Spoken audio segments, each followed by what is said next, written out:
দেখো আজকে দেখাচ্ছি হচ্ছে একটা 2 পিস কলার এবং শর্ট হাতা আছে এটার। যারা স্লিপলেস পরবে তারা স্লিপলেস পরবে। এটা দেখো প্লাজো প্যান্ট, প্যান্টটা দেখো কতটা বড়, পুরো মনে হবে যেন স্কার্ট পরে আছো, পুরো স্কার্ট প্লাজো। এই যাচ্ছে প্লাজোটা, এই যাচ্ছে তার কুর্তিটা উপরে, সামনে ফ্রন্টটাও কাটা আছে, সাইড কাটা আছে, এপাশেও কাটা আছে। দেখো প্লাজোটা শুধু দেখো, দারুণ লাগছে প্লাজোটা। এটা সাইজ শুধু রয়েছে এক্সেল।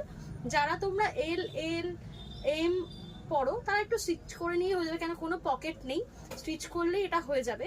কিন্তু প্যান্টটা ঠিকঠাকই হবে, দড়ি দেওয়া আছে, তোমরা যদি লুজ হয় দড়িটা বেঁধে নিতে পারবে। এটার এত সুন্দর, পুরো আজরাকে পিওর কটনের আছে একদম। এটার প্রাইস যাচ্ছে 520। এটার প্রাইস আছে 520। পছন্দ হলে আমাকে হোয়াটসঅ্যাপে পিন করে আমাকে জানাও। আর যদি আমার দোকানে আসতে চাও, দোকানে ভিজিট করো, নিউ ব্যারাকপুর আমার দোকান, দোকানে ভিজিট করো, পিঙ্ক পয়েন্ট। পছন্দ হলে একটা আমাকে SMS করো, আমি সব ডিটেলস জানিয়ে দেবো।